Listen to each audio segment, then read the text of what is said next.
Hello my friends and welcome back to my painting channel, and in this video I'm going to be painting a first time. Actually, this is the first time that I'm gonna sit down and try to paint a non-metallic metal gold.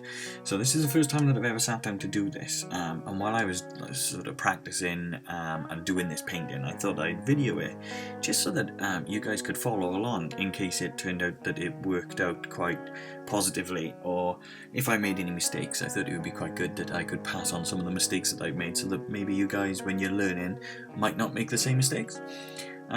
So this is kind of like a paint along, and this is a little different to any of the other videos that I've made, because in this video I'm not going to give you all of the different colours across the bottom. Instead, at the beginning here, and I'm showing you all of the different colours that I'm using, and I've got a little mixed range of bellow colours, from a flat earth, a brown sand, gold brown, the deep yellow that I'm placing now, but I've also got a slightly different colour here as well.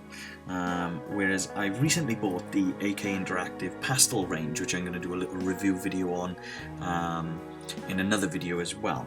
And this one is a really sort of like bright light yellow, which I've found as to be really useful doing this non-metallic metal gold.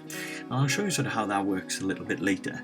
And how I've managed to get this to sort of build along with the same sort of to build along with the sort of colour scheme that I was using. And I'm going to do this non-metallic metal on two separate models.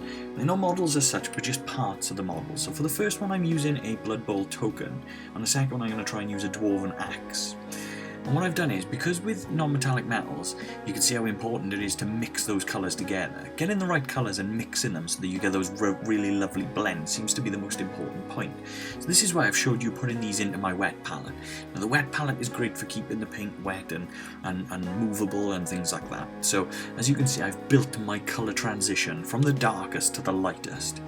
And the reason for that is, what we're going to do is we're going to start with the very darkest colour, so we're going to go with the flat earth. And as I said, from there on, it's not going to be sort of like talking you through each specific colour, because it's all about trying to get those blends.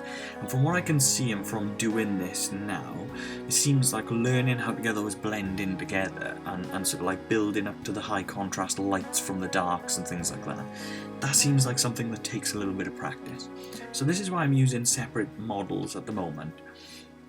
Is just literally to practice, because I've never done this before. I wanted to see sort of like how it would work, and the way that I've tackled this is maybe a little bit different to other painters or anything like that. And what I've tried to do is go from the darkest area up to the lightest. So I'm using very thin down paints, and pretty much what I'm doing is I'm just using the very tip of my brush, and I'm using sort of like a very fine stippling effect, and I'm going to build those colours back up. Now for the first couple of layers, there's not really a great amount happening sort of to the eye, but it is happening underneath, so it is happening quite well on the model. So what I'm finding is, from the very base coat, as you start adding some of the highlights, it only has a very small limited effect, but once you start getting towards the really end highlights, you'll realise just how much of a massive sort of contrast jump you've got between the lights and the darks. Now, like I say, some of the most important things that I found when learning this and when practicing this is it's all about sort of like trying to work out the light source is one. So you kind of want to work out where the light source would be on your model, and that's a little bit more difficult to do on this token, this Blood Bowl token. This is why I'm also using a Dwarven Axe a little bit later to kind of gauge where the lighting comes from and things like that. The other thing that I find really important is the blend, so blending those colours together and making sure that those colours mix and fuse together in a really nice sort of blended,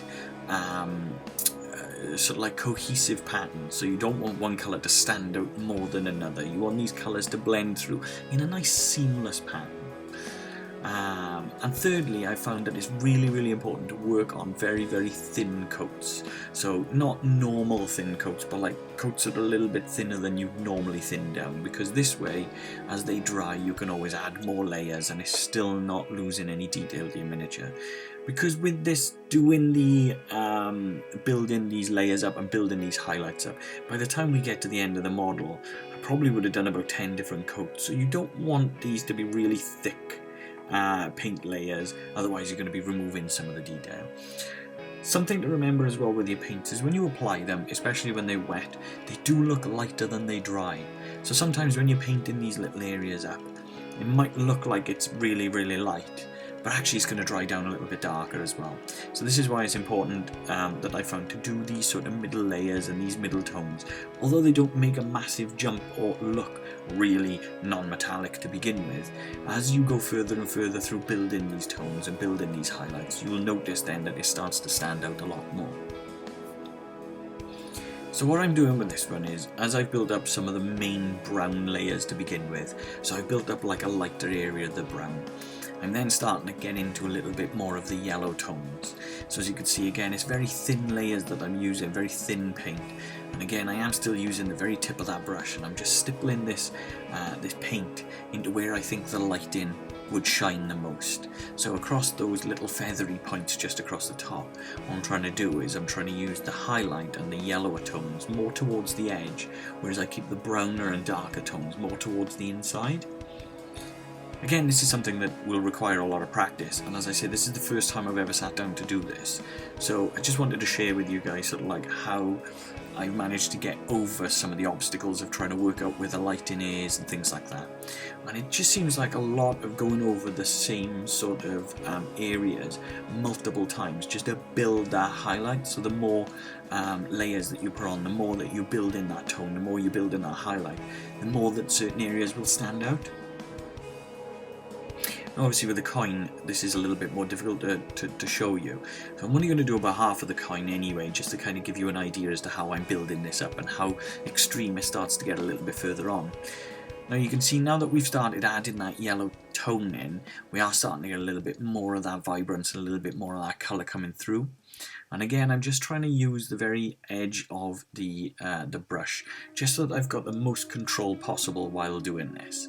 And again, it's all about building those layers. Now, the good thing with this, what I found as well, is if you do go a little bit too light, or if you do get your blend sort of slightly wrong, I did find that if you bring some of your darker colours, so the really, really dark colours that are the base colours, down to a very, very, very, very, very fine glaze, which means you water it down to the point where there's not much colour but a lot of water, you can actually glaze some of those shadows and some of those shades back in a little bit later, and I'll show you that a little bit later anyway.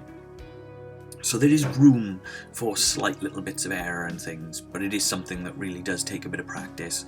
And the reason why I'm using a stippling effect as well is because with things, even though like you kind of want your gold to shine and things like that, this being a coin, it's not going to be 100% perfect, so you're going to want to kind of like have little scratches or little dents or little bumps into the sort of like metallic effect that you're making then, because if it's too sharp or too clear, I would find then that it doesn't look as potentially good as it could. So it's all about like building sort of like building that texture and that tone as well at the same time. Now, as I say, this is my first time doing this, so I'm no expert on this. This is more a case of me just trying to show you and go through things with you sort of as I've painted it, just to give you guys an idea as to the things that you can do. So because this is the first time I've done it, if this is then successful, hopefully it will give you guys the confidence to try something, try a new technique that maybe you haven't been you know, sort of confident or feeling like you could do, because these things, they all take practice anyway. So even if you do something and it looks okay, then you've learned. See, so every model that you paint and every new technique you do, you're learning something new anyway. So it's always worth using some of your older models or some of the bits that you've got left over on your sprue.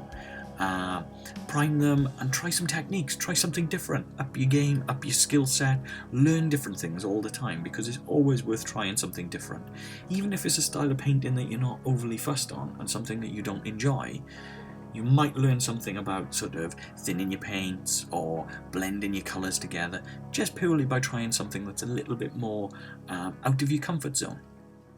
So as you can see, now the colours are starting to build up. So as we're going through those yellows, you can see now we're starting to get some of the lighter yellows, and you can see now we're starting to stand out. There's a lot more sort of contrast coming from this.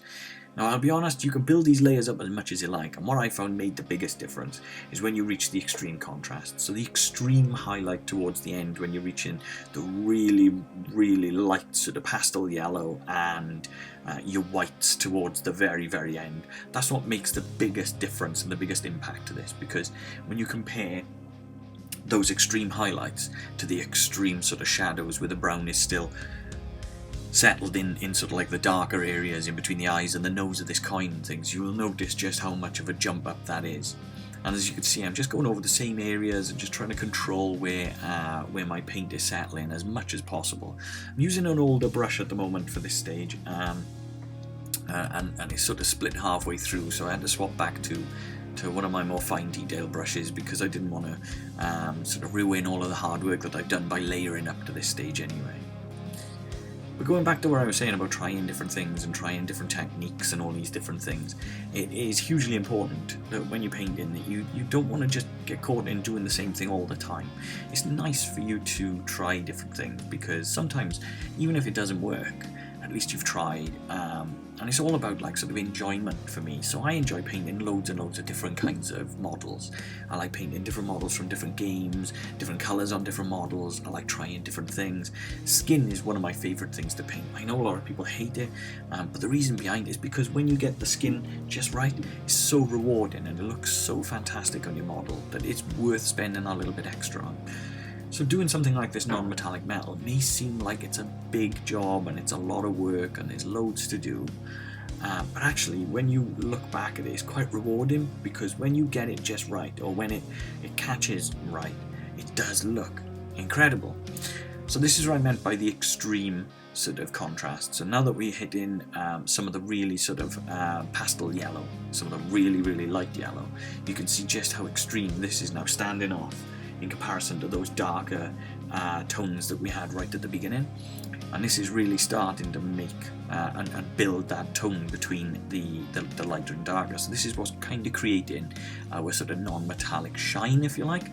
So because normally a metallic paint would shine, and we don't, obviously by not doing metallic, we kind of make in our own shine, so we kind of build in these lighter tones as if kind of where the light is just catching on the very edges and making certain areas and certain patches stand out a lot more.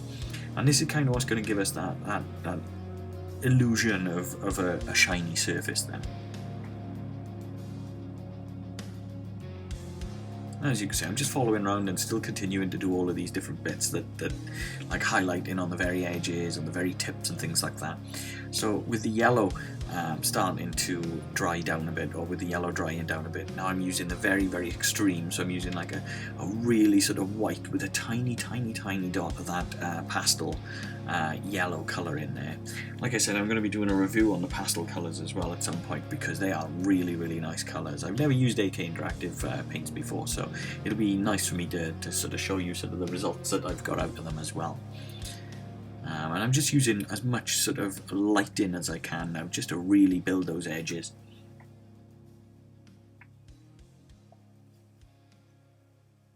Now what I did here, because when I was explaining about like following on and being able to paint this, I can show you sort of like little mistakes and things that I've made and things that I haven't done so well. So I've built up to this stage and I'm thinking this is looking quite cool, but it's also looking a little bit too bright for me as well. So not that the contrast is too extreme, but I'm just finding it a little bit unrealistic. So what I'm doing now is I'm just going back with one of the browns a little bit earlier on, and I've glazed this right down. As you can see, this is very fine watery colour. And so what I'm doing now is I'm just glazing those colours back together. So I'm just fusing some of those colours back together so that that extreme white highlight doesn't look white then, so that does still contain some of the brown and some of the sort of earthy tones that we build in that sort of gold up from as well. And then again using just the yellow again, so going back to the highlight again and just using a very thin colour again. You can see again it's very watery. I'm just building that colour back. And the reason being is because when I had done it originally, I had gone so extreme on the highlight that I felt it looked too white. So by using that glaze, I was trying to bring that earthy tone back in so that it didn't look white and things like that, so that it kind of looked a little bit more natural, a little bit more normal. So going away from the coin, because the coin is a little bit of an awkward one to kind of explain and show you guys on anyway, And we're going to move on to the Dwarven Axe, which is one of the ones that is a little bit easier to show you because it kind of gives me a bit more of an idea as to where the lighting possibly would sit. So again, we're starting with the very, very sort of like original dark brown colour. So we go in with that flat earth. And then from there, we're going to build these colours back up. So I'm using the exact same technique as I've just used. So the coin was the first time that I tried it. This is kind of like the second time, if you like, but these two painting sessions were done at the exact same time. So by the time I finished the coin, I moved straight onto the axe just to see sort of if it worked a little bit different with something where you've got a bit more shape to it. And the reason why I did this was purely because I wanted to see if I could paint this sort of non-metallic onto weaponry. So when it comes to painting something like fire slayers, maybe I could paint their axes and things like that with a non-metallic gold. So yeah, what I'm doing now is I'm just focusing now all of that highlight into certain areas. So now that I've got this really big sloped axe blade, as you can see, what I'm doing, as you can see from the way that I'm painting, I'm building the highlights across the edges, and I'm also building the highlights through that center part of the blade. Okay, so this is a perfect way of showing you sort of like where you can build those tones and those colors up. So just here, as you can see, just through the center of the blade, again, I'm still working on those browns. So I'm still working on building the highlight to those browns, and I'm trying to leave some of the darker areas just on the either side here so that it builds that tone and that contrast as well. You see, so just building those colours up and just building that tone, there's that slight increase each time, and just leaving a little bit of that darkness behind each time as well, so that it creates that illusion of depth. So we're just building and building and building. So we're building just through that central area here. That's the most important bit to look at, is the central area, because that's going to give you kind of an idea as to how we build in that tone up. So as I said, we build in through the browns still. We're still going through those brown areas. So it does still look quite flat, or it does still have very similar sort of properties because we are still using browns. Once we start getting into the yellow tones, this is going to change massively. So here's the first sort of yellow tone that we're going to go through. And I'm using this very, very thin as well. So like I was saying in the last one, quite glazed, quite thin, so that it gives me more control, and it'll blend down and it'll dry down into the model really, really nicely, give really nice smooth transitions. There you go, you can see that we slowly build in those colours back up now. So you think about where we are now with this yellow brownish colour from the original dark brown. You can see that contrast just really popping now already. So we're going to go again, we're going to build again, a little bit lighter each time. And this is all something, when I say that it's all about practice and it's just about playing about, is the more you play about with this, the more you practice this, the more you'll get used to that transition of colours. So sometimes you may not need to build as many layers as I'm doing. It just seems like, at the moment, because I'm new to it, I'm building so many layers because I'm trying my best to just kind of get that transition. Now, as you become a little bit more accustomed to it, that transition will become a little bit more natural to you. And the cool thing with learning this sort of transition as well is once you've learned how to do this on your non-metallics, you can use this kind of transition when you're painting your skin, or you can use this kind of transition when you're doing different coloured armour and things like that. So you can get these kind of smooth blends and really nice colour transitions off painting with a brush in such a nice little way. But the key is all about making sure that you're keeping your paints thinned, keeping them nice and sort of wet, so that they come straight off a wet palette, so that you can manipulate them and move them around the miniature quite a lot. Now that's about as far as I'm going to go with the browns, and then we're going to really sort of step it up with the yellows as well. And again, focusing mostly on that blade, mostly to the middle, where I kind of want that sort of colour to really sort of shine and really sort of stand out. And then we're going to build from there. And of course on the edges as well, kind of like people do edge highlighting and things like that. You don't want this colour to really pop around the edges as well, so that we kind of get that effect, that sort of feel to it, where it looks like it's really sort of glowing around the edges as well, which is going to be great. So with this video, I've also sort of like sped it up. I speed a lot of my painting videos up just so that I don't have to put a video up for you guys that's like an hour long while I paint like one thing, you know. So bearing in mind this did take a little while, even though this is only a single axe blade, it did take me quite a long time to build up to this transition and this smooth sort of process. it's a very patient game doing sort of like non-metallics or doing these blends. If you're planning on doing this like really quickly, there might be different techniques to do, but I found that this does take a long time because you're also waiting for the in-between stages to kind of dry down enough that you can then put another layer on top. You don't want the layers below to be too wet, otherwise when you're applying paint on top you can damage the layer underneath, and then you go back and reapply, and that's the last thing you want. You want to kind of get these layers to become smooth transitions, so it's trying to find the right balance of them staying good enough for you to manipulate the paint, but also drying enough that you're not damaging the layers below and things like that as well. Something that is really fun to do. It's really fun to try. I mean, like I say, I've never done this before, so I thought it would be really, really cool to try out and just have a go. I'm not normally a fan of this kind of painting, but after trying it, I've got a lot of respect for people that paint like this all of the time, because it's really intense. It's time consuming. It takes a lot of patience. But the effect at the end looks absolutely fantastic as well. It looks so, so good. And again, as you can see, I'm building up now to the really sort of extreme yellow highlights, and we're starting to get somewhere now. We're starting to make it look like there's that transition between the light and the dark. We're starting to make it look like that axe is starting to shine, it's starting to glow. We're starting to get this kind of non-metallic kind of effect coming out of it. It's starting to look really, really, really cool.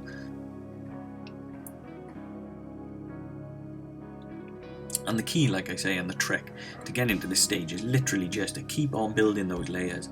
Keep on building those thin layers. And the more you're building these layers, as you can see, the more this is starting to pop, and the more this is starting to take effect, and the more this is starting to like become the kind of non-metallic or that kind of shiny blended colour that we were looking for. And this kind of thing works really good for like power swords, things like that as well.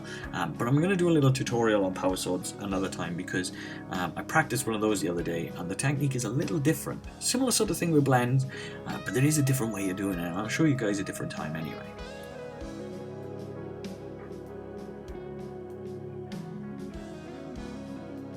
There we go. As you can see, we're starting to get into some of these really, really sort of extreme highlights now, and the blends are starting to look really, really, really nice. You'll have to let me know sort of in the comments and things if this is something that you think has worked out well. Like I say, it's my first time, so I'm completely open to suggestion if you guys know of like a better way of doing this, or if you guys have tried this and it has come out quite similar, or if you've tried it and it hasn't come out this way, or even if just by doing something like this has helped you to sort of encourage you to try something new and try something a little bit different, then give me a shout and let me know. I'd be interested to know sort of how you guys have got on with this as well, and know sort of how well you've done or things like that, you know. I'm always open to have a chat in the chats and things in the comments. Yeah.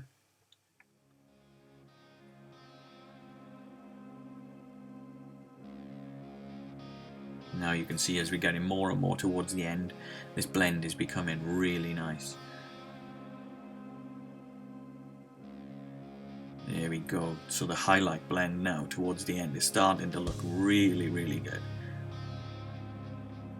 So just using these really sort of like pastel yellows, really sort of like whites, light whites just across the edges. And you know, it could be quite daunting looking at something like this and thinking, oh, I've got to paint so many different layers, but actually it's not so bad. It was really, like I say, it was quite fun. It's really rewarding, because by the time you get to the end and you look at sort of the way that it's painted, it looks so good. The sort of reward outweighs the apprehension, outweighs the risk of you worrying about sort of it not looking so good. The reward by the end, once you get there, it looks so cool and so like stylized and full of character. It's worth giving it a go. It's worth trying it if you haven't. And if you're worried about trying it and you're a little bit sort of like concerned that maybe you might not be able to do it or anything like that, I just say forget that. Don't worry about it. Just like I say, use old bits of sprue, practice on old weapons. The more you practice your techniques, the more things you try your techniques on, the better your painting's gonna get. So don't panic about it. Don't worry about it. Don't let it get the better of you. You guys just try and and improve. Try and skill up your painting and do different things. So as you can see, I used the white there just to do an extreme sort of edge highlight just around the edges of the blade, and now I'm just blending a little bit of white just into that extreme sort of highlight there as well, just through the middle. We're just trying to build that now as the final sort of, or one of the final sort of stages, just to build that colour and that tone back up, look. And there you go, that's standing out really, really, really nice. We've got a really nice glow effect in the middle of this axe. And I think this non-metallic sort of adventure that I've done, I guess, looks so much cooler on the axe blade like that than it did on the coin. But I think that's just because of where I focused the light in, and again, that's something that I'll have to practice myself. But yeah, these are really cool techniques. It's something really fun to try and do. Like I say, don't be put off.